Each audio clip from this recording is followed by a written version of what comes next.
Good morning. Welcome to this morning's meditation here on the Deanne Awakening Love page. Please say hi and where you're tuning in from.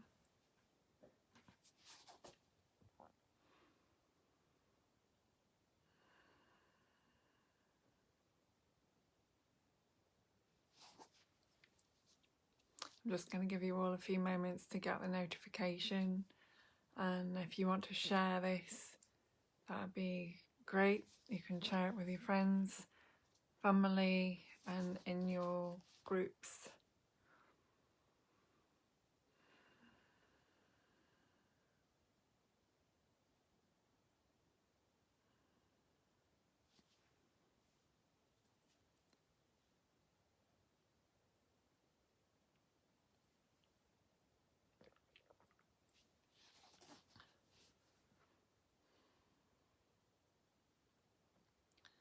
So as you join, please say hi and where you're tuning in from, so that I know where this is reaching. I know there's quite a few of you from around the world now that are tuning in, which is amazing.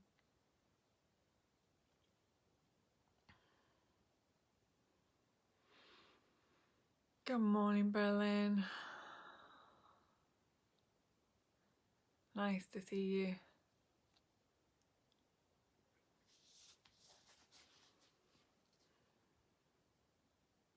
I managed to get up and ready a bit earlier this morning. I've got my Zoom Sunday in service Zoom gathering at 11, so I like to get a little bit more organised on a Sunday. Had a beautiful walk yesterday with my friend, and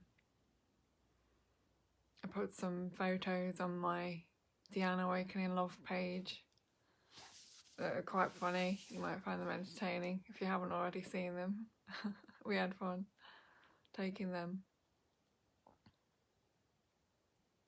Hoping to go out for another walk today at some point as well. I think it's going to be quite warm today. Got that air about it. It's very still again. And yeah, I think the sun's coming up, or out of rather, of the clouds behind me. Good morning. My walking buddy is here. Yeah, we had so much fun yesterday. It was really lovely. Looking forward to going for another walk today. Yeah, and then I've got my my Zoom gathering at 11 a.m. for any of you that would like to join that. Just put Zoom in the comments. It's 11 a.m. today, Sunday. It's every Sunday. My beautiful friends, Shrinari, the band that I share, they will also be on there. They'll be offering some of their music. I'll be offering more meditation, and we'll have a space of gathering and sharing as well. It's really lovely. So you're all welcome to join that. I know I've spoken about it a few times now, but never know who's going to see this and who might want to jump into that. We're also going to have like guest speakers as well every week, just somebody popping in for 5-10 minutes to share something about what they offer as well. So it's, yeah, global community that I'm growing. How are you all this morning, and where are you all this morning? How are you feeling? I felt quite lively, and now I'm sat here, I've just felt my energy just go, ooh, like really. Maybe it's because the radiator's on and it's a bit warm in here. Good morning, good evening, good afternoon. So, yeah, good morning, Michigan. Good morning, Berlin. Good morning, Stoke-on-Trent. And Washington, I think. And I can't remember the other two. Yeah, what have I got to share with you this morning? Well, had a magical experience whilst out for a walk yesterday. You know, when we give our attention to nature, nature can often open up to us. We get to see a side of nature that we don't often see. This can happen particularly with trees, I've noticed, for some reason. Tree beings. If you just sit with a tree, you can really see some beautiful things. Good morning.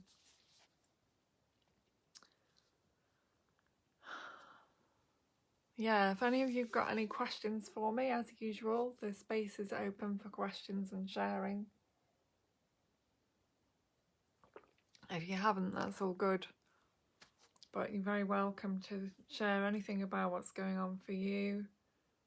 Ask me anything to do with meditation or spirituality, or just anything that's going on with you that you don't really understand. And I will do my best to offer you some wisdom.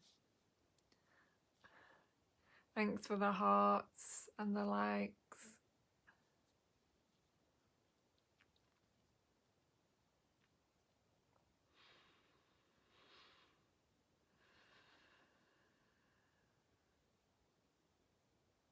Let's all take a breath together just to bring ourselves into this space.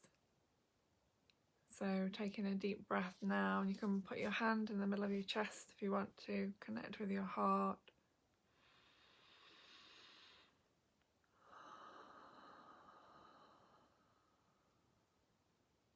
Another deep breath in.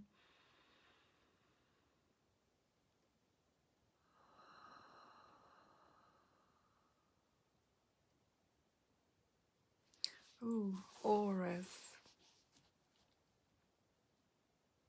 Well, yeah, that's something that we've not spoken about, isn't it? I guess there's loads of things that we could talk about. Auras. Well, auras are energy fields around the body. There are layers that we have to our body systems. I've spoken a bit before about the chakra system. And then there's all the little energy systems in the body that all connect. And we have different bodies. I think we've got like, the top of my head, I think we've got 7 energetic bodies: the physical body, the energy body, the auric field, the emotional body, the ethereal body. Testing my knowledge. I think there's a few more in there. Auras are to do with the energy field and to do with the chakras, really. It's very much about the light that we emit, and because light can be fragmented into colours of the rainbow. You know, when you refract light, it turns into a rainbow. So that's kind of like us. We are a rainbow of colours. All the chakras are the rainbow colours, actually. So when we refract, getting tongue twisted again, when we refract the light within us, then we can have colours in our etheric body, in our auric field around the body, that show different emotions, different emotional states, mental states, well-being. And actually my sister, when we were very young, she used to be able to see people's auras. So she would say that people wear a certain colour, like they're green or they're red or yellow, or, you know. So this is not really something that I've noticed for myself. It's not something that I've experienced. What I have experienced, though, is when people are leaving their body, I've been able to see that their spirit is leaving their body. So, and that seems to show up as a particular type of light around the body, a kind of a white light.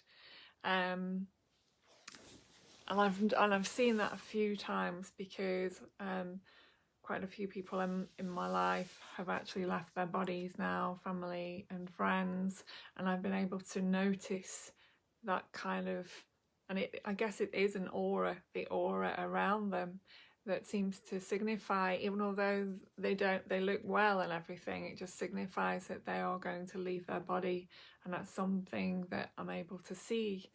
I know that's not exactly what you're asking, but that's my experience of that, and I can only really speak from my experience. Like I say, my middle sister, when she was very young, she used to be able to see people as colours, so she'd be able to see their auras and she'd name them with their colours. So hope that kind of helps. There's the mental body, the causal body, and others. Yes, so you've just named the couple of ones that I didn't name, so that's great. So altogether we've got them all now, I think. Yes, they are described in detail in the Hands of Light book by Barbara Brennan. True. So if any of you are interested, you can find a lot more information on that in the book Hands of Light. Hi, California. So yeah, as I was saying, my experience has been to notice the light changing around the body when people are about to leave their body. Even if they don't know they're going to leave their body, I'm able to see that. It's been shown to me a few times now. And also, many years ago, my mum's cousin wasn't very well, actually, and she'd had cancer, and we'd been told that she was recovering from cancer. Great, glad you have the book. We'd been told that she'd been recovering from cancer, but when we went to see her and I did some healing with her, my mum did some healing with her, I was able to see into her body, and the cancer was actually still there. That was a really difficult time for me. It's quite a long time ago now. It's probably, goodness, 15 years ago, maybe something like that. 10 years ago, not sure exactly. Anyway, so as we were working on her, I was feeling into the auric field and just placing my hands on the body, and I was able to see inside of what was going on. And even although she'd been told that the cancer had gone and cleared up and had left her body, I could very clearly see that it hadn't left her body. And this was a real dilemma for me, because how to tell someone that had been told they'd been cured and they were going to be all right, that actually it was still in their body and they probably weren't going to be able to survive. And I had to kind of make the decision of what to do, and I didn't end up telling my mum's cousin, bless her, because I felt that I didn't have the right to give her that information, because she'd been put at ease with what was going on with her. And I felt like it was such a big responsibility. And that's the thing with these gifts, these abilities, is it can feel like a real responsibility at times, especially cases like that, life and death, where someone has been diagnosed, someone has been told that they're recovering, that the cancer's left their body, but then through your healing and through your intuition and insight and literally being able to see into the body, I could see that it hadn't gone, it hadn't left her. And then I had this dilemma of whether to tell her or not, and whether it was even my place to tell her or not. And I had various different visions that were given to me, but I didn't want to put her into a place of fear or upset. She'd had her mind put to rest, in the sense that she was more at peace with the whole situation. So I saw various things happening with her. I saw her leaving her body. I saw that the cancer was still there. I knew she wasn't going to actually live for very much longer, and I wasn't able to tell her.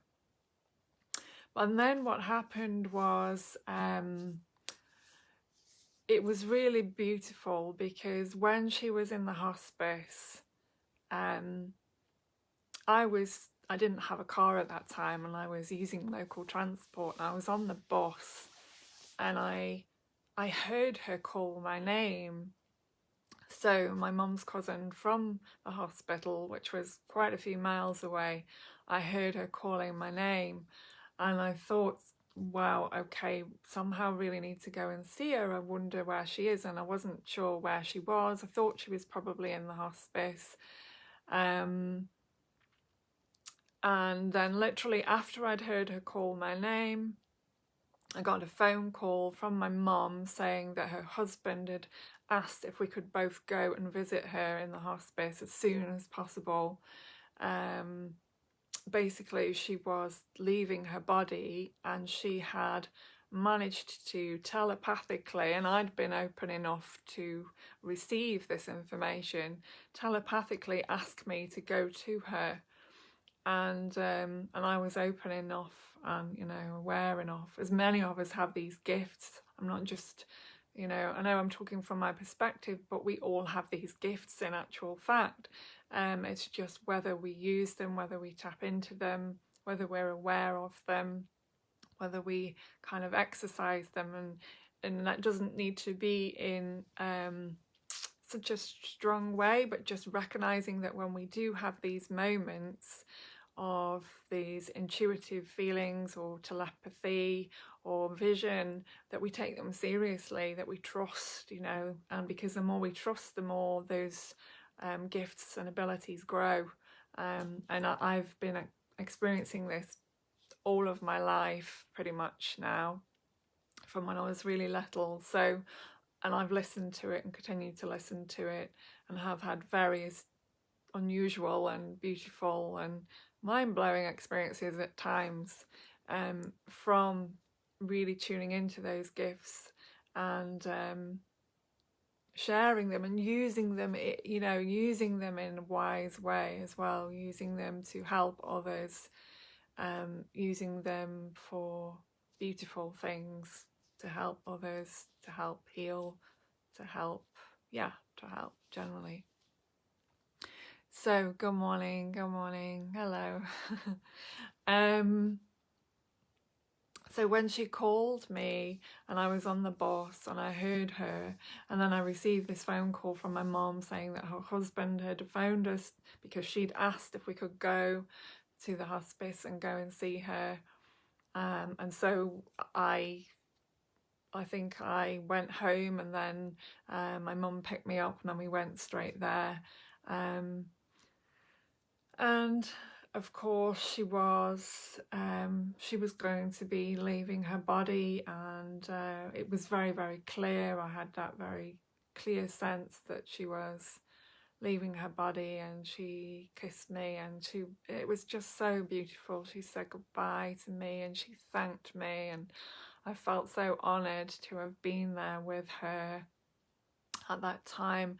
And after we left the hospice, I'll never forget, there was 2 white butterflies that just flew in front of me and flew off, and I knew that it was her spirit and she was leaving her body. And you know, this is what happens when people leave their bodies. They show us that they're okay. They show us that they're leaving. And unlike, I don't think many people realize this, but when someone is leaving their body, it takes quite a long time. It takes quite a few hours. Good morning. It takes quite a long time to actually physically leave the body. So in the time that the person is leaving their body, they're able to communicate in different ways, because instead of being fully in the body, they're moving out of the body. So things like telepathy, intuition, you know, vision, all these kind of things become more easily available to them. And so they are able to connect with their loved ones, you know, the loved ones that are still in physical form on the earth, to let them know what is happening, and they can do this in many different ways. So that's one experience that I had with my mum's cousin many years ago, bless her. I also sat with my granny when she left her body. That was a very, very long time ago now. And she was in a hospital, and that was really quite something to be sat with her, and I had to leave her in the middle of the night, and I knew that she was leaving. I knew that she was leaving that night, and I got a phone call in the morning. It was around 5 o'clock to say that she had left her body, and I'd been sat with her, my sister had been sat with her, and various family members. We'd been phoning them because we knew, so we'd been phoning them and asking them to come to the hospital, and as many people that could did come over the hours that we were there.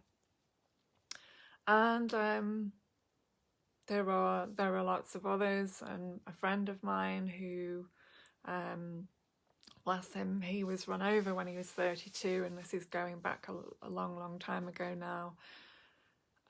He came to me. I couldn't go to his funeral because of logistics and things, and so he came to me. He came to see me in my dream because I couldn't go to his funeral, so he came to visit me out of body in dream time to come and say goodbye to me, and he brought me a rose, and he said he was leaving. It was very, very beautiful. And I was also with my dad as well when he was in the cancer clinic in Germany, and he was he'd really stopped speaking. He'd had some chemotherapy, like the last lot of chemotherapy, which basically was pushing him out of his body. It was so much for him to deal with that it was pushing him out of his body. And as I was really beside myself, because it was my dad in front of me. He was riddled with cancer. He was leaving his body, and it was really hard. It was hard to be with him at that time, and I felt helpless. I was like, well, what can I do? How can I help him? He's, is there even anything I can do at this stage? And it was like, I just kind of heard the words, just be yourself, just be with him in this space, just be with him. Don't need to do anything apart from just be your presence, give your love to him in this moment. So that's what I did, and I did some Reiki on him, as I had done previously, and I also meditated with him and held his hands and just sat by the bed with him. And as we meditated together, I could see us both, even although he wasn't speaking, and I think his eyes were mostly shut at this time as well, I could see us both on the beach, sat at a table. It was very sunny. He was very healthy. He was glowing. He was in perfect health and well-being. And I was having this vision, even though we were in the hospital and I was sat next to him and we were meditating together. He'd come into the meditation with me, and we were sat on the beach at this table, and it was beautiful. It was like being in heaven. It was really beautiful, and he was healthy and he was well and he was happy, and we were joyfully talking in the meditation together. Not physically, but communicating through telepathy. And in those moments of that vision, in that meditation with him, even although I knew he was leaving his body and it wouldn't be long, I saw that everything was okay, and I saw that everything was okay with him, even although physically it looked very different. On the deepest soul level, the spiritual level, whatever you want to call it, on the soul level, it was his time. It was his time to leave the body. He was happy to leave the body, and he was he was absolutely fine. There wasn't actually any problem at all. And so after I opened my eyes for meditating with him, I had this gift then, and it felt like I was given a gift of knowledge, just knowing that everything was okay, and just to be there with him in that space of meditation and that space of Reiki was enough. That was all I needed to be in that moment. There was nothing more that was needed of me. There was nothing else I needed to do, just to simply be and share love in those moments. And my dad was so funny. He was always quite humorous and quite silly, and I get some of that from him. He was really hilarious at times, crazy sense of humour. And the evening of when he did leave his body, and of course, as I mentioned before, it takes a long time. It takes quite a few hours. So someone can appear to still be very much in the body, but they are starting the process of leaving. And so in this evening, we'd all been meditating with him and all of his friends, and my mum had left the room so that I could just sit with him on my own. And we were in Germany, and we were sort of 6 floors up in the hospital. We were quite high up, maybe it wasn't 6 floors, it felt like that anyway, and the window was open, and it was a very calm evening. And I'd looked outside earlier on in the day, and the clouds had made the shape of an angel, which was just incredible. And I showed my mum and I said, wow, look at this. Have you ever seen the clouds look so much like an angel before? And we were mesmerized.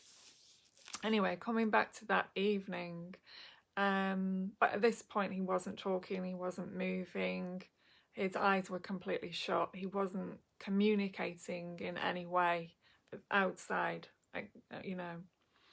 And after they left the room, I could feel his presence around me, and this wind whipped through the window in the hospital. And bearing in mind it being a warm day, it was calm, there was no wind. This wind appeared from nowhere, whirled around the table in the room. There was candles lit on the table in the hospital. I know, probably not great, but anyway, that's what happened. And the curtains blew across the candles. I mean, honestly, I thought the room was going to set on fire, but it was also really funny because I knew that it was my dad, and I knew he was leaving his body, and I knew that was his way of saying, look, I'm free, I'm here with you. Yes, I know I'm not talking, I'm not speaking, I'm not got my eyes open, but I'm here, I'm with you, I'm in spirit, and I'm, you know, I'm whirling around this room, and just so you know that I know you're here. And it was funny. I actually ended up laughing. And I said to him, Dad, amazing, I know you can hear me, I know you know I'm here, even though he couldn't speak or anything. And then the following morning he left. He also left his body around 5 in the morning. Maybe that's the time, you know, the time that my family goes or something. I don't know, there's a few coincidences there. But around 5:30, I found out that he'd left his body, and I was in the hotel, in the same room with my mum, and I literally, I don't know how else to describe this, but I felt my dad come into the room, whirl around me, just as actually I'd experienced his parents come to us that night as he was leaving his body. I'd experienced his parents, my grandparents, come into the room and whirl around. And also a couple of his spiritual teachers also came and whirled around. But anyway, this was the next morning. I'm digressing a little bit. The next morning, so he came into the room in his physical and his soul presence, essence even, and whirled around me. And I just said to my mum, oh my goodness, Dad is actually here, I can feel him, he's here with us, he's come to say goodbye. And and it was just oh, it was just so incredible, and I felt so privileged that I could even feel that, you know, that was even sufficiently aware to feel the presence of my dad in that way, and to recognize his energy. Just incredible. There really are such gifts when those close to us leave their body. There's such a gift in that for all of us, to recognize our eternal nature, to recognize the connection we have with them and everything, to remember the love that we are, to remember the love that they are, you know. And it doesn't matter what's happened in life and what the you may have had difficulties with that loved one, but the love is there, you know. The love is really there. I'm just reading some of your comments now. No, it's not always easy being gifted. It's not. But many of us are. Some of us are and don't even realise it. Yes, hours. It does take hours to leave the body. Absolutely, it does. I was there with my dad and it was so visible how long it actually takes. Yes. Beautiful. Exactly. Actually, I read somewhere that statistically people usually die around 5 a.m. Well, there you go. That makes a lot of sense then, because I've just named 2 people in my family and they both died at around the same time, which is crazy. So I thought there must be something in that as I was speaking it. I had a friend put his hand on my shoulder after he passed. I was crying and I think he did it to comfort me. Oh, that's so adorable. Yeah, see, I'm not the only one that has these experiences. We all have them. Isn't it beautiful how we can communicate like that? It's just really such a gift. So lovely. Yeah, I also went through a stage of many people coming to me that weren't my friends or relatives. There were other people's friends and relatives, and it actually got quite funny at one point, to the point where I was thinking, not entirely sure I want to do this anymore. But I'd be doing reflexology on someone, and then their uncle, you know, their uncle would come in and want to speak to them, and I'd be like, I don't know if I really want to get into this. And then I would have, you know, I sat next to a lady on a bus once when I was getting public transport years ago, and her dog appeared. I mean, we hadn't even had a conversation, but next thing, her dog had appeared to me. And then I just ended up asking her, did you have a dog? And then she describes the dog that I can see. And I'm like, oh my goodness, the dog is trying to communicate with me. And then, and also another lady, I was at an event one time and I could see this lady playing the piano, but she wasn't actually playing the piano. And I just mentioned to her if she ever played the piano. She's like, oh, I used to love playing the piano and I haven't played in years. And I had this vision that she was, you know, that she was playing the piano.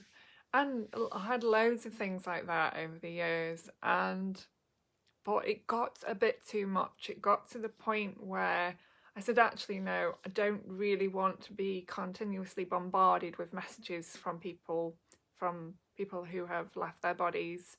You know, I had someone's husband come to me once and asked me if I could tell the lady that he still loved her, and then he had a message for her, and you know, it was all very beautiful, and I just took it a step at a time, and I didn't really actually talk about it. This is probably the most that I've ever talked about it. But yeah, there came a point where I was like, okay, well, yes, I can do this, but do I really want to do it in this way all the time? Because my sleep was being disturbed. I was having visions of helping people at night, and I'd go and visit people in hospital. Before I even knew they were in hospital, I'd go and visit them in my dreams in hospital, and then find out they were in hospital. Or or I'd go and see someone in my dreams, and then I'd wake up and then hear that they were actually getting better, and I'd seen them getting better in my dream time. So like, there are just so many examples, but that's some of them to give you an idea of the kind of things that I've dealt with. I've also had many people tell me that they've seen me in different places. I had some very unusual experiences where I went to a hotel. It was actually to do with my son playing football, and I went to a hotel which was in Shrewsbury actually, and there was a lot of kids there playing football, and I went into the hotel because I wanted to use the loo. And there was a couple of ladies in the hotel, and they both said to me, and this was really quite weird, and they both said to me, "Goodness, we thought you'd checked out hours ago. What are you doing back here?" And I just looked at them, because that was the first time I'd been there all day. I hadn't stayed there. I'd driven from my home there. So you can imagine, I was like, I didn't even know what to say to them. I was like, well, this is the first time that I've been in here. I think I was so stunned and so shocked that they fully 100% believed that they'd seen me there, that I'd been there that night, that I'd been there hours previously, that they thought I'd left and then I was back again, and they couldn't understand that. But in my reality, I'd just gone in to use the toilet. So I was like, what the hell is going on? I also had, many years ago, someone asked me if I'd got a job working near Manchester somewhere, because they'd seen me, again, you know, they'd seen me working in this department store, and so when they saw me, they asked me, you know, how's the job going? You know, it's great to see you. And I was just like, oh, you know, I have no idea what you're talking about. I've never worked there. No, I've never, you know. And then a really other unusual one, there's quite a few. And my point here really is I'm just letting you know how multi-dimensional we actually are, because we literally are living many different experiences at the same time, and we can appear to people, and people can experience us in many different ways. So just this physical body, this physical that we are, is certainly not just it. I'm sure most of you already know that.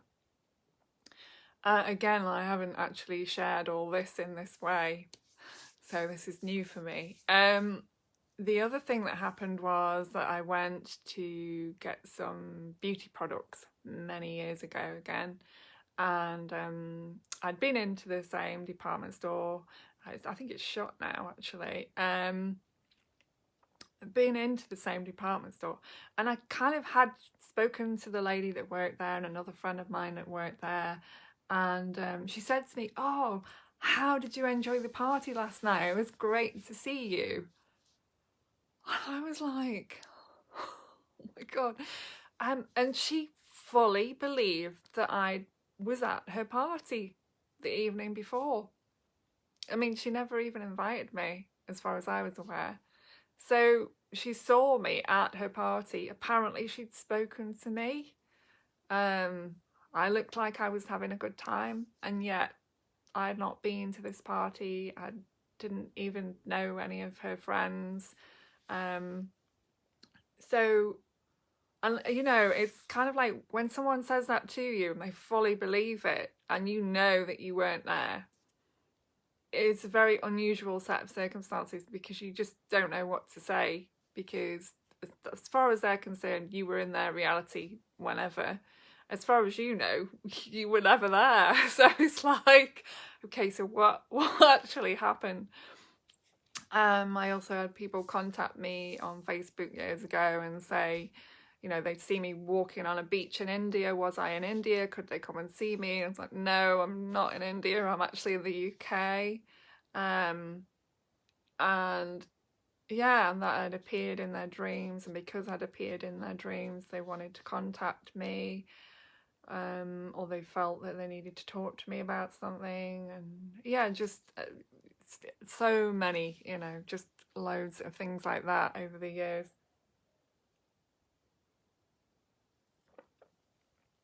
I'm just going to read a few more of your comments. Thank you for your comments, because, you know, I'm sharing some quite deep stuff here that I've not really shared with anyone, so it's quite unusual that I'm doing it, and I didn't expect to be doing this morning. But anyway, you are very gifted. I'm sure you are too, you know. This is what I'm saying. This is not just my gifts. Everybody has these gifts. It just depends on whether they've listened to them, whether they've used them, and whether they've taken them seriously. I had a few experiences like this. Always when I was sick, made me feel so much better. Oh, bless you. Yeah. Thank you so much for sharing. It's beautiful. Thank you. Yeah, I know, that bit was hilarious, wasn't it? Got somebody laughing. I had a dream about 2 months ago now with my is that husband? He said he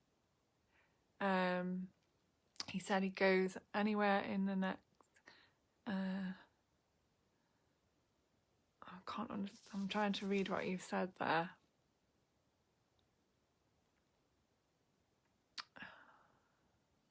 He said he goes anywhere, and do you mean he goes anywhere in the next life? He'll go anywhere in the next life. I felt his energy, felt his hugs. It was a very nice dream, and I didn't have a dream with him before. I was angry then because he had suicide. I didn't want to go to the funeral, and when I went, I didn't feel any anger. Oh gosh, wow, he came into your he took his own life, and then he came to see you in your dreams. That's so beautiful. How beautiful. Oh, my mum, she's been like that my whole life. I had a few moments like that, but honestly scared me, so I just refused to pay attention to any of that. Oh. I saw you yesterday. Like, I'm not going to read that out. Seriously.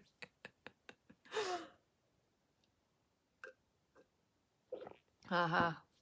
Very funny.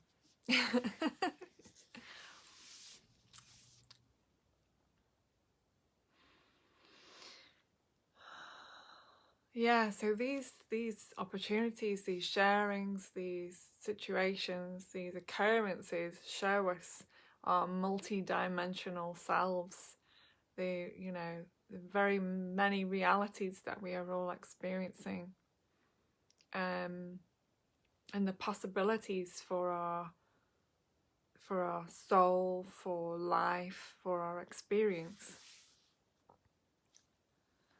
Yes.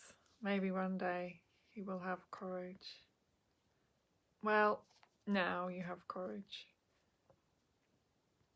So, I'm not sure where I was going with this, really.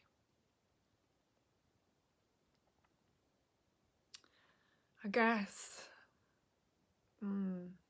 yeah, my point is that, we're all telepathic, clairaudient, clairvoyant, clairsentient.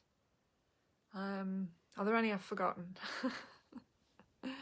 We're all of those things, and the more that we just tune into it, the more that we just, and it's very subtle, it's very subtle, and the more we tune into it, the more we can use it, and use it in helpful ways to guide us in our daily lives, in our experiences, in communication with others, in what direction we take in life, in things that are happening in our connections, in our relationships, in our work, in many different ways in our lives. My t-shirt reads "Love the Right Way." Hello, everybody. Yeah, just thought I'd share that with you all. LOVE. But for anyone who's looking at me, it looks backwards, but this is the perfect opportunity. Oh, I'm so glad, finally. It reads the right way around. I knew there was a reason.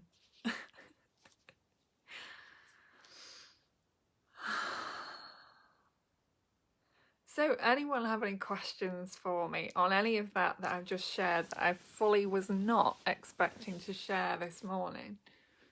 Because I just never rehearse anything that I ever say anymore. I did go through a time of thinking that was necessary years ago, but I just realised it's not, because, you know, now is now and the flow is now, and so whatever comes through this form is the right thing at the right time for whoever is listening, watching, sharing, whoever sees this.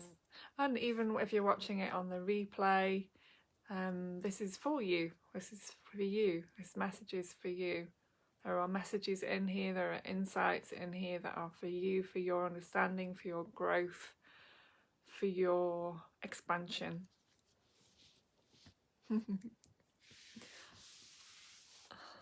That made me laugh about my t-shirt because of all the daftness yesterday. Anyway, yeah, does anyone have any questions about anything that I've shared, or would like to say anything about what I've shared, or have your own experiences?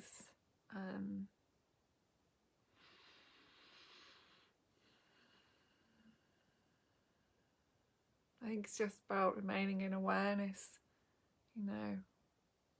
I also worked with many people using my Reiki, which I can also do distance healing with that. And it's kind of gone to a slightly different level now, whereas I was doing distance healing and really having to think about it. Now I don't have to think about it so much at all. But I've worked with a lot of people using Reiki and energy healing over the years, even doing my complementary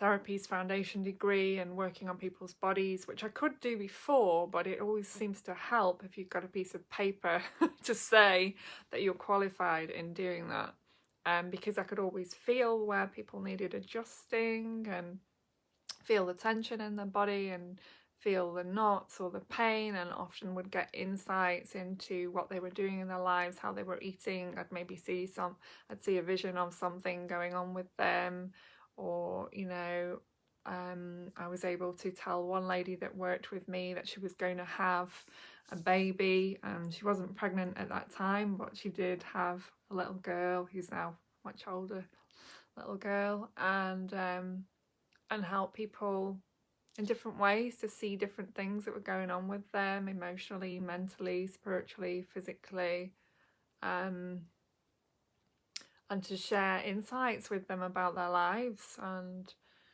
anything that I felt would be helpful. All my readings, all my work was always coming from a place of, how can I help you heal yourself? How can I empower you to be the greatest version of yourself?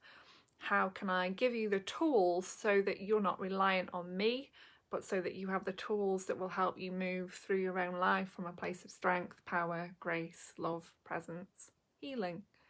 So that was really a massive focus when I was working on people one-to-one through my complementary therapy degree, and before that with my angel card readings, and my intuitive readings. And I use all of these skills whenever I do one-to-one with anyone.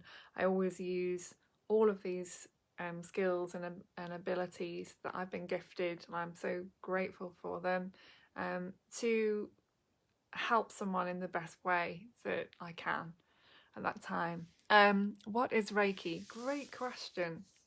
It's a healing modality that uses the ki or the chi or the life force energy of the body, and you are attuned to that life force energy. We all are anyway, but we become a channel for that energy so that it flows more and more through us and then into the person that we're working on.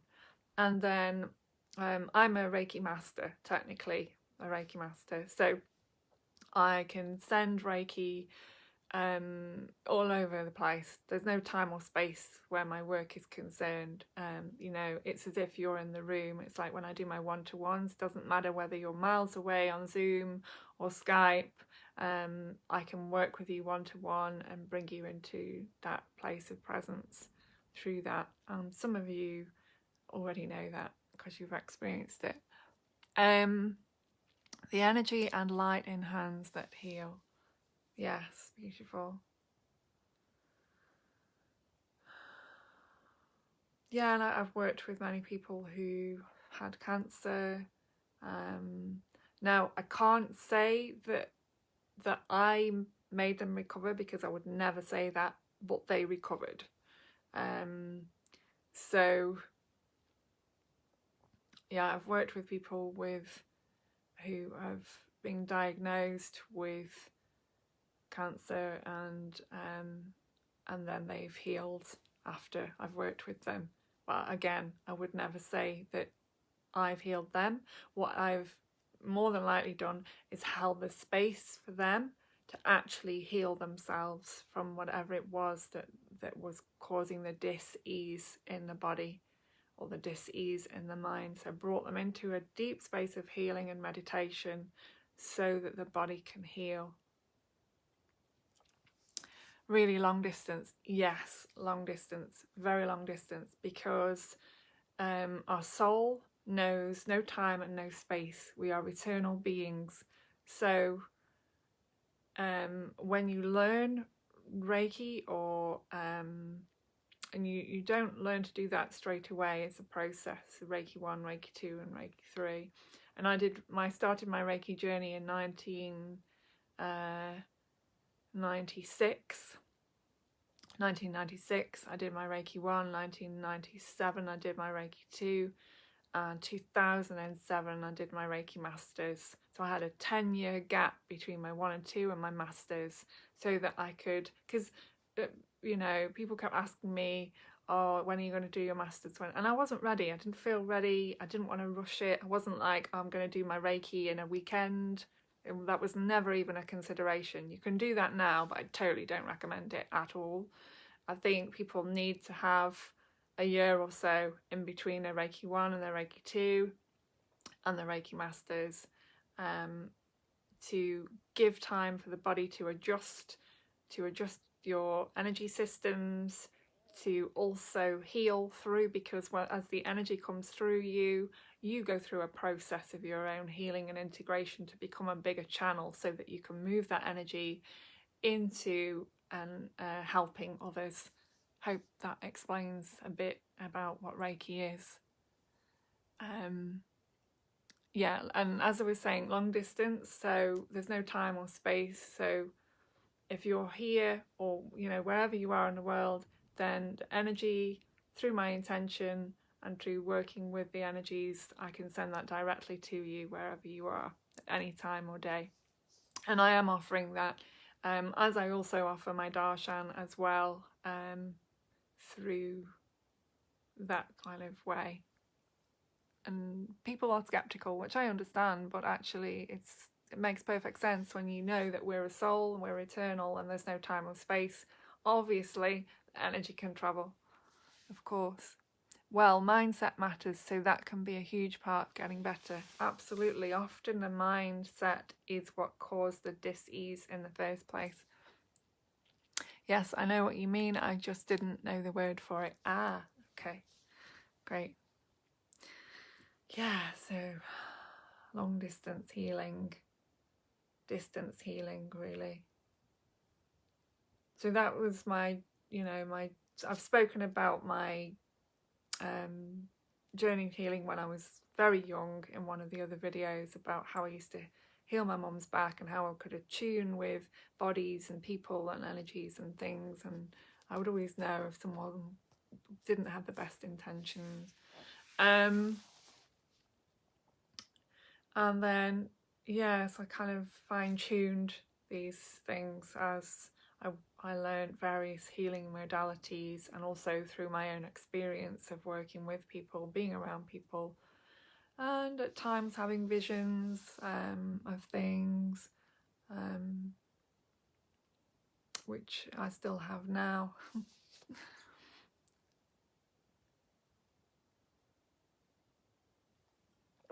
So, anyone else got any questions or want to share anything about your own experiences, about anything that I've mentioned today, this is totally not what I was expecting to be talking about. But I guess this is the other thing, when we're just open to life, we're open to the moment, then whatever is needed will just flow through us. And it's trusting that, learning to trust that you are a divine channel.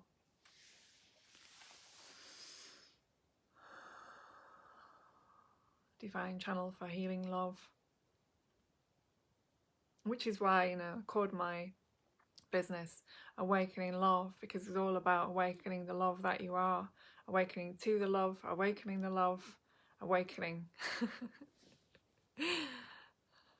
And awakening the love is the healing that we are, to recognize that love that we are, to awaken to the love that we are, is everything that we are, the awakening to everything that we are.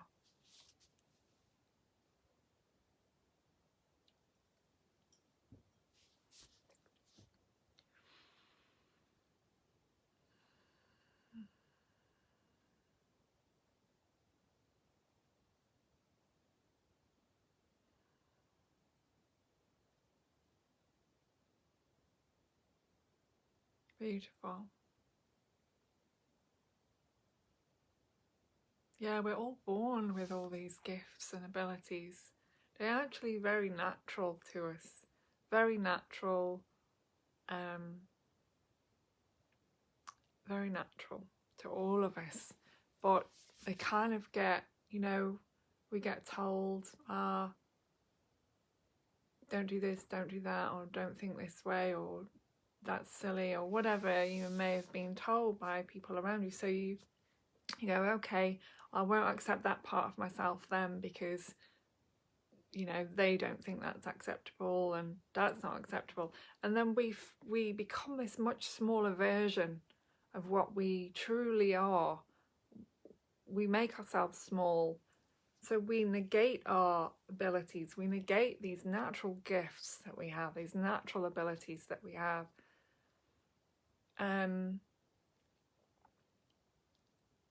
But it's remembering them, remembering them. And you can remember in this moment these gifts that you've been given, and you can start to use them. And just listen to your inner voice. Just listen to your inner voice. When you have that still, quiet voice within you, that loving voice within you, your higher self,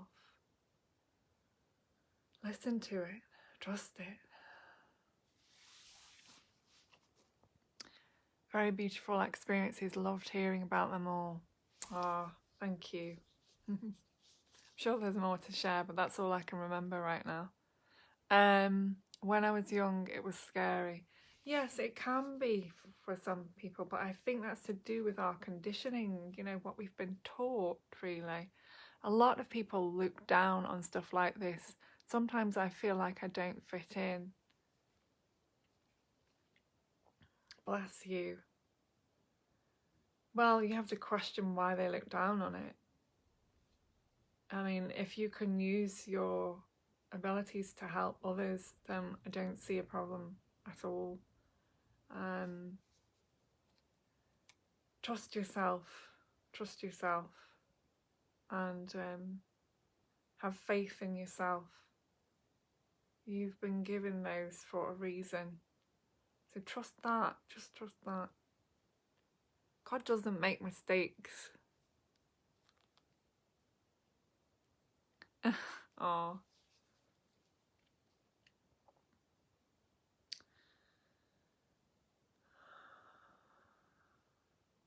Don't be scared of the vastness of your being. You are a multi-dimensional, incredible being. Multi-dimensional, incredible, beautiful being. Each and every one of you, and whether you're watching this on replay or not, hear these words. It's the truth. You're a miracle. You're miraculous. Seriously. Everything about you is miraculous. just let yourself accept these parts of yourself. Why not? Accept yourself as you are, with all your gifts, talents, abilities, and everything else that you're not sure about.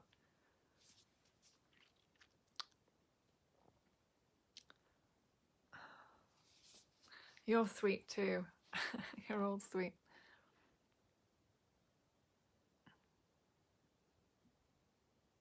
Oh gosh. This is why I'm divorced. I love my ex-husband to pieces, but I just couldn't bear living with the shrunken down version of myself. Oh. Wow. And why couldn't you be yourself in that relationship? Why couldn't you be yourself in that relationship? This is the meaning of love. Unconditional love in relationships is to be accepted in the fullness of you are, whatever that looks like. To be accepted in the fullness of what you are, who you are, and whatever that looks like is the meaning of relationship. In relationship, both people have to recognize that there is soul growth happening through the relationship, individually, and with a connection to spirituality, to God. There's lots of dynamics going on in relationships. If you didn't feel accepted, then it's highly likely he wasn't accepting himself, and you were probably showing him parts of himself that he was rejecting, and he was showing you parts of yourself that you were rejecting.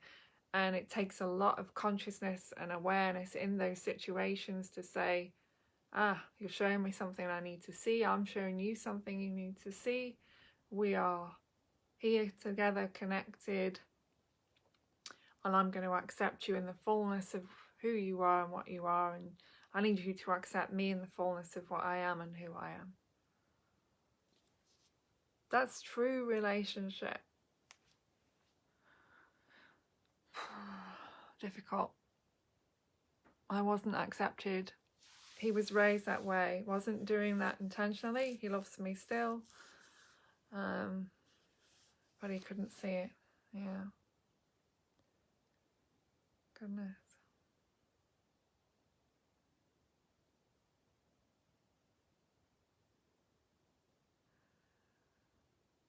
He could take the free...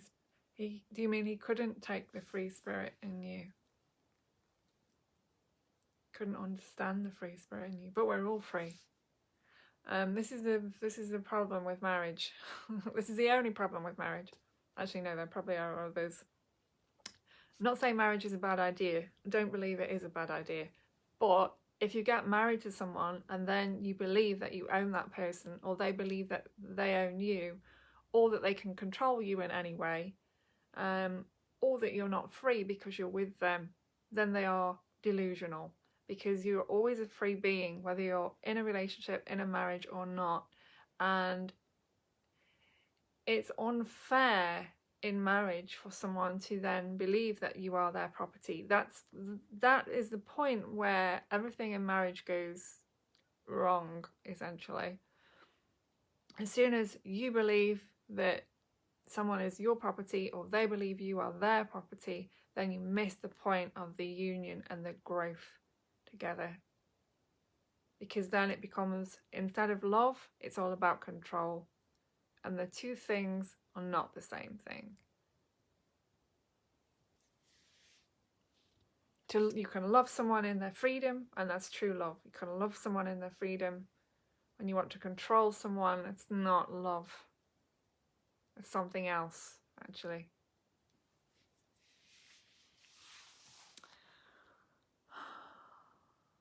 Old school Greece. Yeah, for sure. Amen to that, thank you. Right. Okay. No, exactly. No one owns anyone. Nobody owns anyone. But there are people who believe they do once they're married or in relationships. So we need to watch out for that. Exactly. I just really don't think he was able to realise or see that he was in a way controlling. No. And there would have been a part of you that was like that too, or is like that too. So you're both bouncing off each other there in some way. He was showing you a part of yourself, but he was also, being that. This is the difficulty in relationships, seeing parts of ourselves and going, oh, I'm not really like that, am I?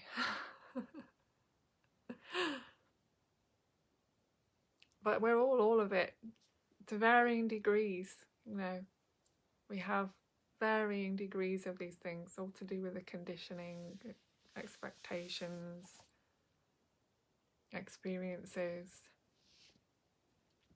It's very common in marriages, in long-term relationships, to one or both partners to want to try and control each other, and to have some ownership over the other one. It's never a good thing though. It doesn't end in a good way. Often it will push one or both partners apart as far as possible. You can't control freedom. I mean, how?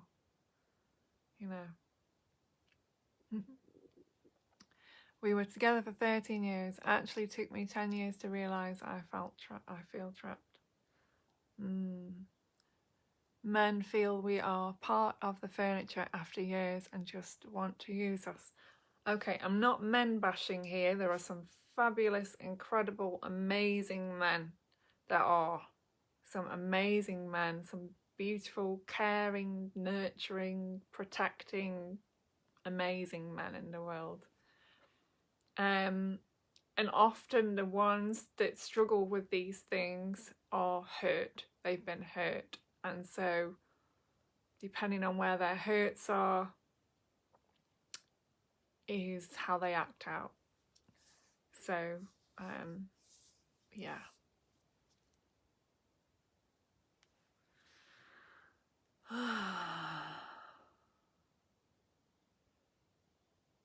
Yes.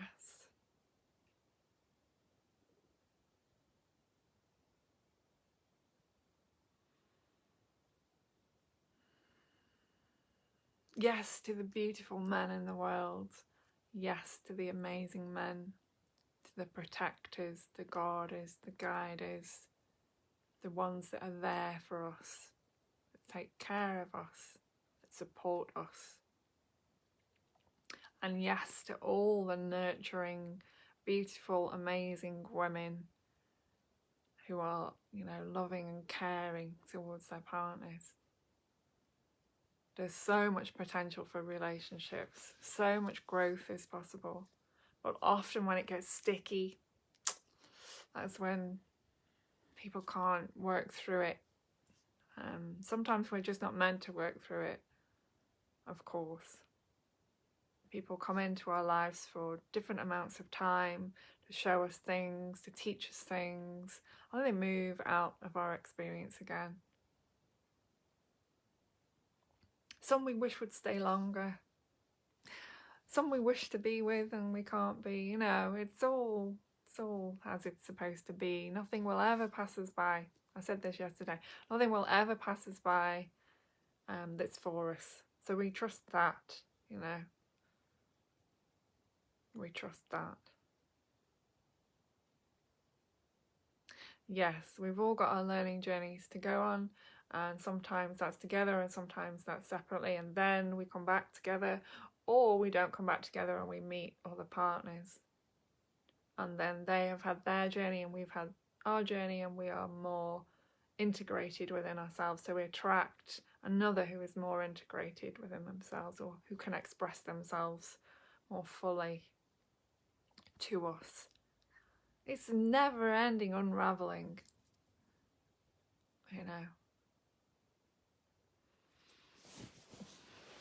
Right, I think it's time to do some meditation.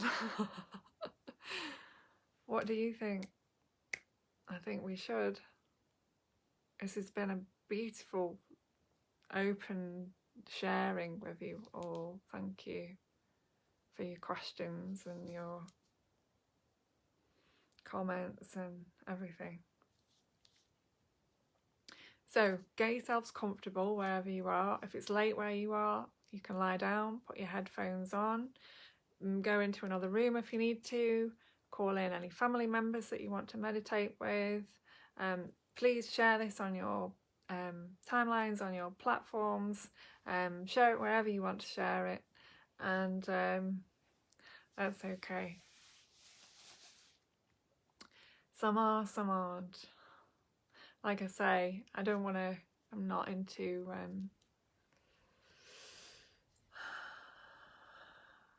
I just think that we all have beautiful qualities, all men and all women.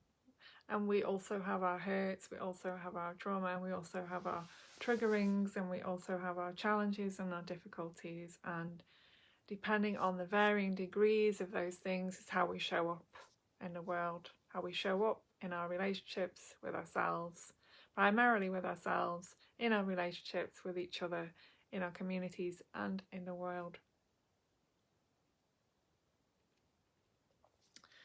I've really enjoyed listening to you this morning. Thank you so much. Oh, you're really welcome. It's nice to have so many of you here listening and sharing as well. It's so much more interactive, which I love. I love that element to it. So,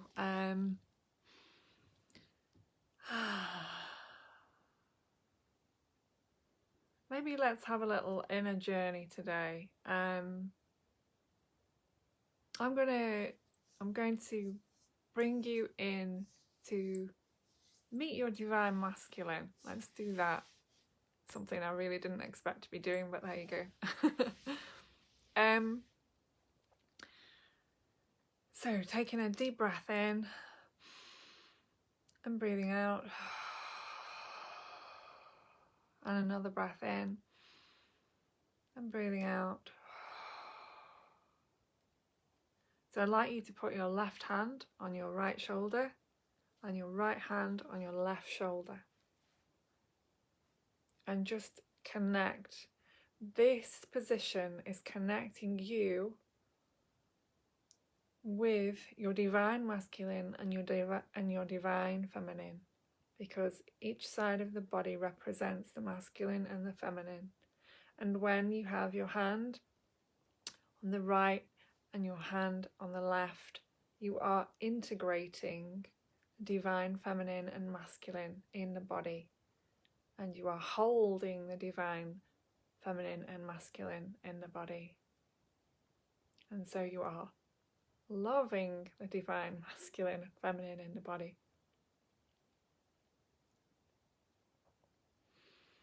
And just breathe that in, and you can just give yourself a little squeeze if you want to. And just notice how balancing it feels to have your hand on one shoulder and your hand on the other shoulder. I'm glad you're all here too.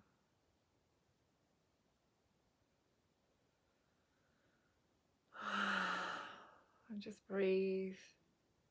Notice how that feels. Just have your arms relaxed. But just notice how comforting it is to connect with both the masculine and the inner feminine within you in this moment.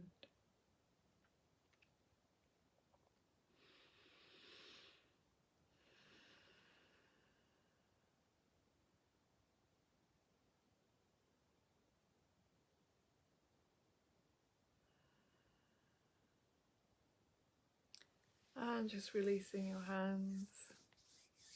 Rub your hands together.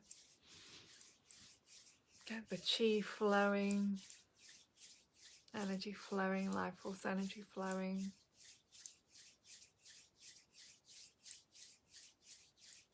And then placing your hands on your heart chakra, just one on top of the other, in the middle of your chest.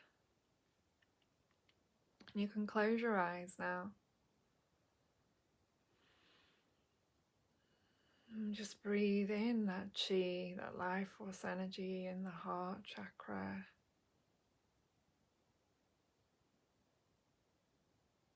Feel the sensations in your body. Feel the breath.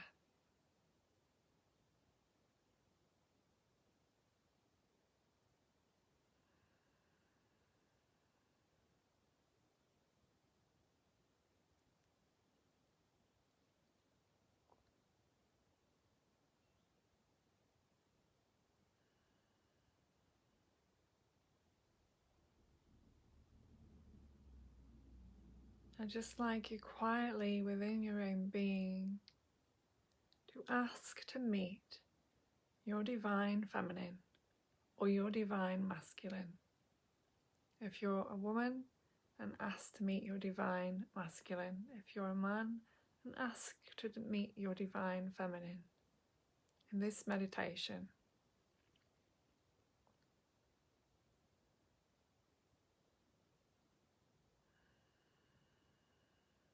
I'm just relaxing your hands, and you can release them from your heart chakra now. Just rest them on your knees.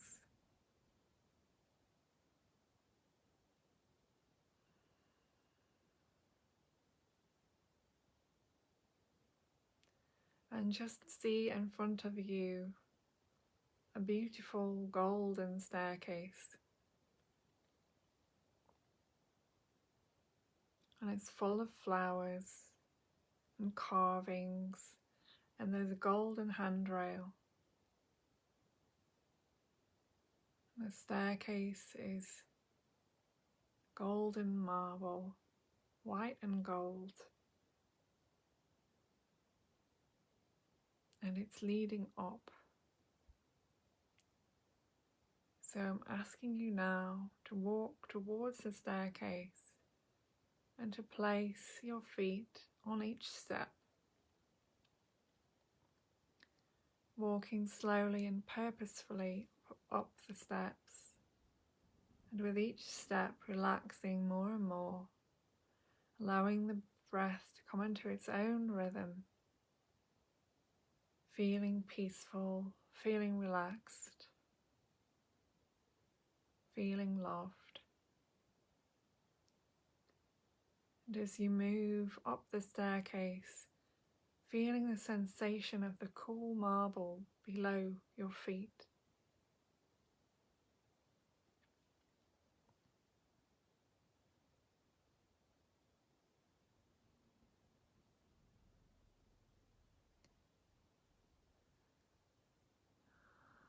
And you continue to move, placing your feet on the steps up the staircase. The beautiful gold and white staircase, and as you hold onto the handrail, feeling safe, feeling relaxed, feeling peaceful. Noticing the flowers on the staircase and the carvings, and how each step feels underneath your feet.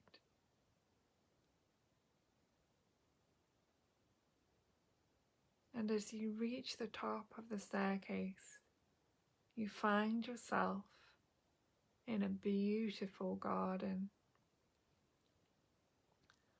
full of plants and flowers and trees. And there are rabbits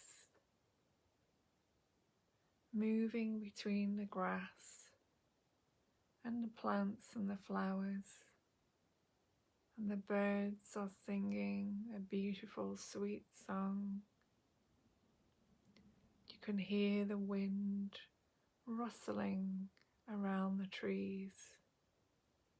It's peaceful, calm, beautiful space.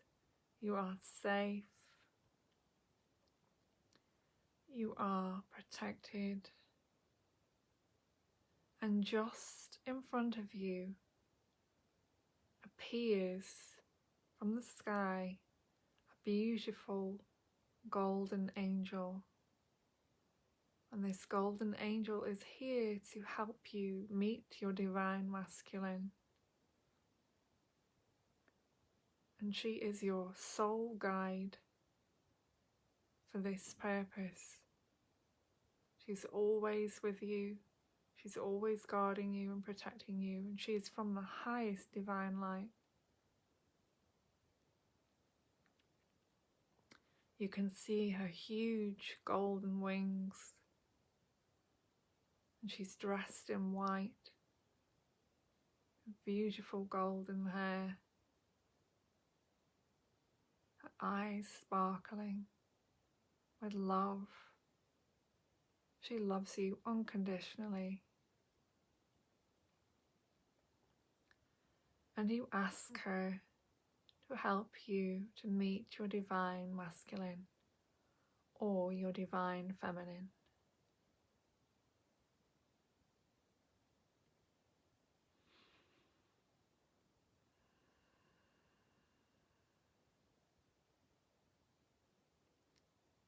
And then in the garden, the other side of the garden, appears this beautiful being. He is your divine masculine.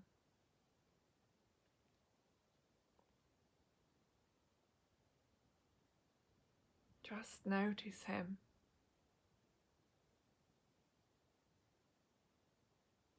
Or if you are a man in the garden, you will see your divine feminine and just notice her.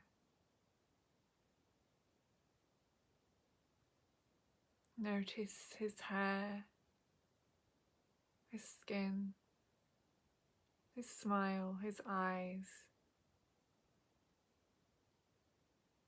How tall is he? What physical shape is he in? What's he wearing as he comes to meet you?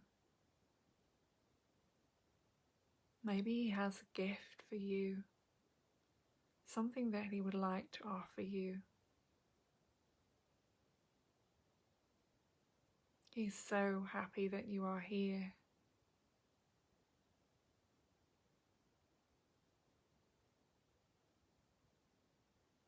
This is truly a blessing.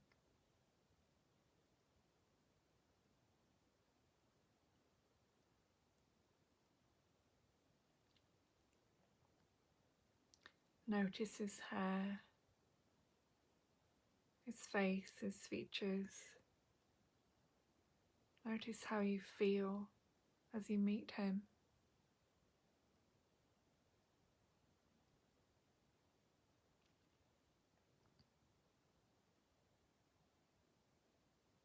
Notice his protective presence, his loving presence. And notice what gifts he wants to offer you. He has brought you gifts.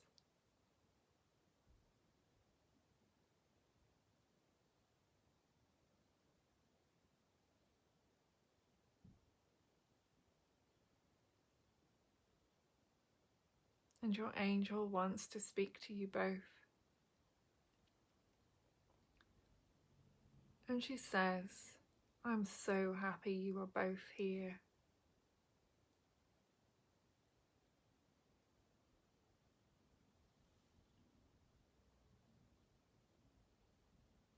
I'm so happy that you have chosen to meet at this time.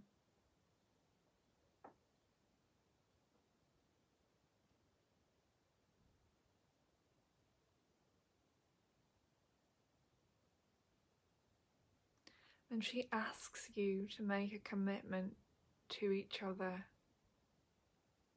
She asks you to commit to honouring and loving your divine masculine and expressing your divine masculine. And she asks your divine masculine to honour and protect and meet you in all ways.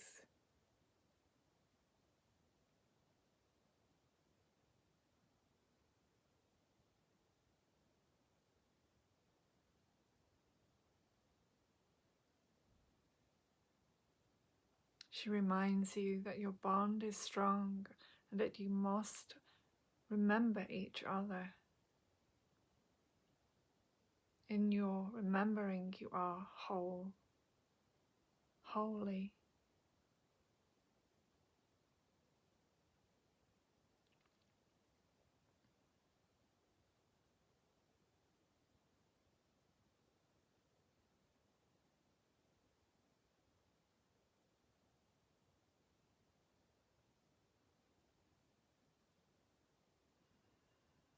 And in your vision,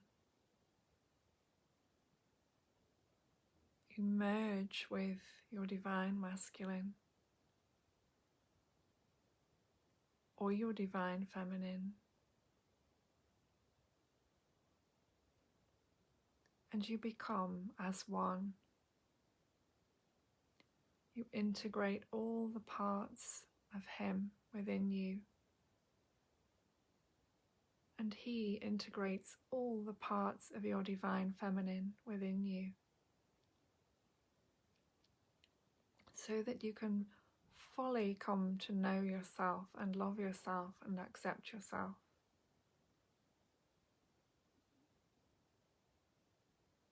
And your angel is watching over you.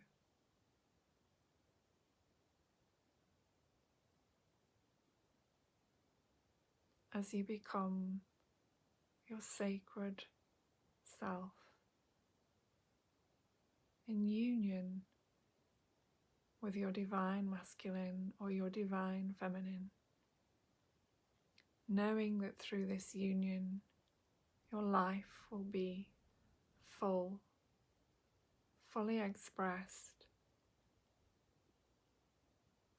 fully integrated,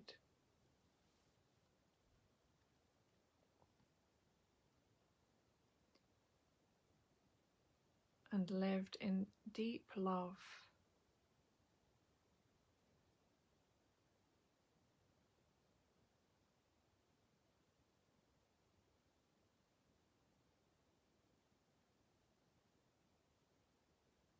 You see your divine masculine or feminine resting in your heart.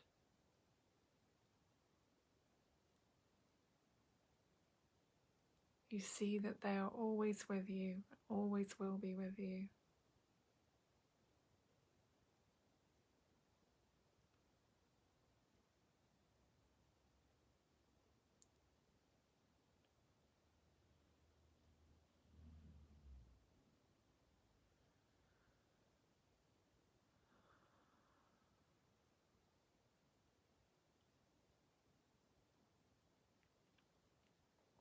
Your angel blesses you both and your journey together in the fullness of your being, and she wishes you well. She showers you with light and gifts of the divine feminine and the divine masculine, so you may know the fullness of your expression in life. And she leaves the garden.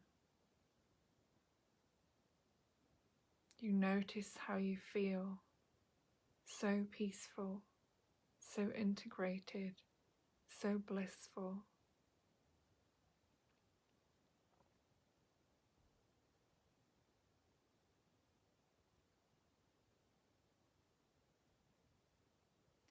And you begin to make your way out of the garden and back down the marble staircase, full of flowers and carvings, as you hold on to the golden rail and feel each step beneath your feet as you descend.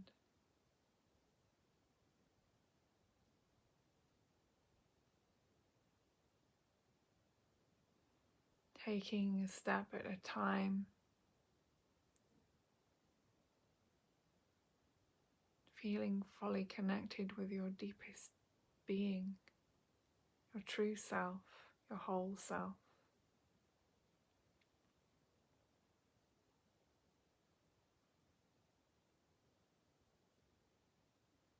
And as you find your way back down to the bottom of the staircase, breathing easily and gently, noticing the love in your heart, the peace in your being. And you take a deep breath in, breathe out.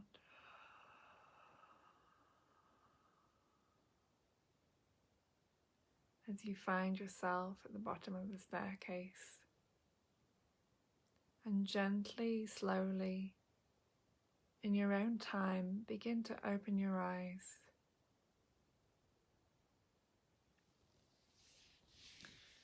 And as you open your eyes, just give yourself a moment to come back to the room, to the space, to feel your body on the chair or the sofa or the floor.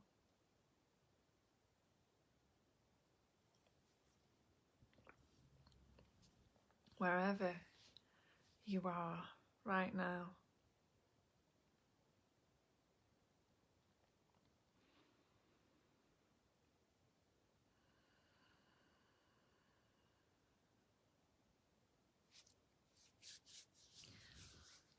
So thank you for joining this morning's meditation. Please connect with me if you're not already on my Deanne Awakening Love page or my Deanne G page. You can check out my website, which is www.awakeninglove.co.uk. I'm available to work with one-to-one. Please don't hesitate to send me a message if you'd like to work with me.